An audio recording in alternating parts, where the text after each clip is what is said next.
Another thing that I find interesting in neon pothos is that they can actually grow variegated as well. Hello everyone, my name is Adina from plantsbutbetter, and today we're talking about neon pothos. As you can see, it has neon leaves, and I could end the video right here, but I thought you want to find out a little bit more about this plant. It's super easy to care for. I would give it a 9 out of 10, and I can definitely recommend it for beginners. Let's talk about light. As it's the case with almost any houseplant, this one wants that bright indirect light. The better the light, the better the growing. I tried to grow it in medium light as well. It can tolerate it, but it will not grow as fast as it would with the right amount of light. You can help it with grow lights if your home doesn't have the greatest conditions, and other than that, just remember bright indirect light for almost every houseplant. I don't think I will ever recommend dark places for any plant. Let's move on to watering.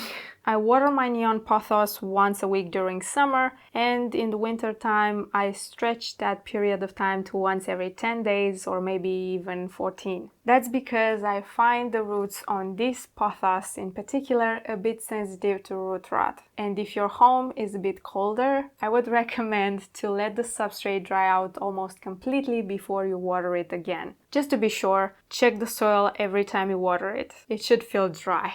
This plant tolerates better underwatering instead of overwatering, and that's pretty much all I had to say about watering. Let's move on to temperature. Average temperature is best for neon pothos. Something between 20 to 26 degrees Celsius is great. You can definitely go higher. However, I would not recommend temperatures below 15 degrees Celsius. Colder temperatures in general leave damage on your plants. On the foliage, you can get mushy leaves. On the roots, the plant can develop root rot and all that nasty stuff. So stay away from cold drafts. Moving on to humidity. I grow my plant in average humidity, something around 50 to 60% is great. If you can go higher, this plant will be happy. However, your average home humidity is good enough. You don't have to do anything special for this plant to grow. It's pretty much happy everywhere. Moving on to fertilizer. And you can feed this plant once a month during growing season, and in the winter time I usually stop because most plants go through dormancy. However, if your plant is still growing, you can still feed it with a more diluted solution and a bit less often, maybe once every 2 months during winter time. I use a balanced NPK of 10-10-10, but you can use something richer in nitrogen as well. I tried that in the past and it was great. Nitrogen is great for leaf development, and if you want that in your plant, an NPK around 9-3-4 is good enough. Let's move on to substrate. And for this plant, I like to use a very lightweight substrate because I find it a bit more sensitive to cold. Maybe because the foliage is a bit more light colored than in the regular golden pothos, for example. And that's why if I have a mix containing cocoa coir, some perlite and orchid barks or pine barks, I would exaggerate a little bit with the pine barks because I want my mix to be as lightweight as possible. And I also have a problem with root rot, but more on that on another time.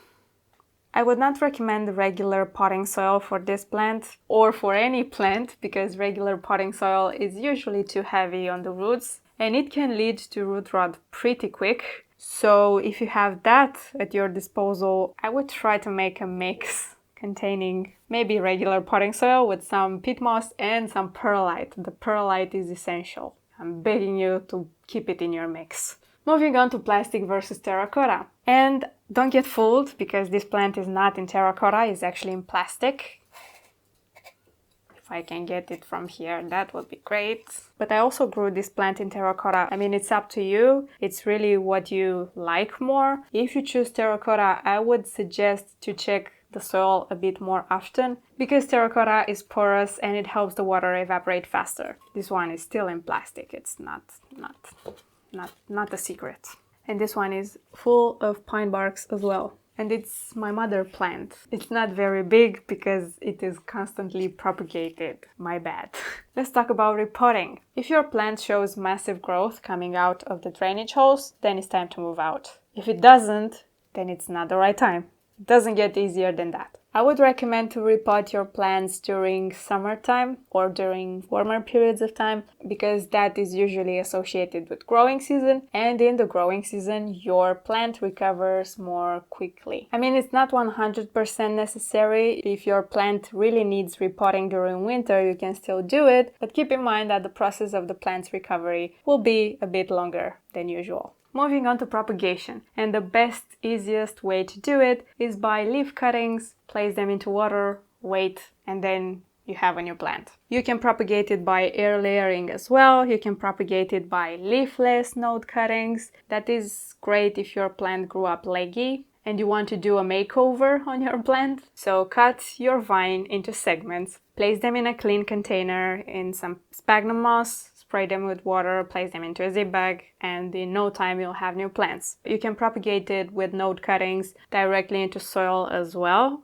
this time with leaf, not less cuttings, leaf cuttings. However, I didn't have a lot of success with propagation directly into soil, and I don't recommend it, especially for beginners, because you need to have a lot of great conditions in your home in order for this propagation to be a total success. And I think that's it. You cannot propagate this plant by division, like is the case for sansevierias. And yeah, this is it with propagation. Let's move on to pests. I did have some pests on this plant, unfortunately, but I spot them in time and I did the right treatments and I got rid of them. I had problems with spider mites at some point and with thrips as well. Thrips are a little bit more annoying than most pests. I just think that they are my worst enemy, and if you don't spot them in time, the infestation could go so out of control and so hard to get rid of, so time consuming, so nerve consuming. So best advice is to check your plant every time you water it to spot those annoying thrips in time. I will make a different video with everything there is to know about pests, so don't worry about that.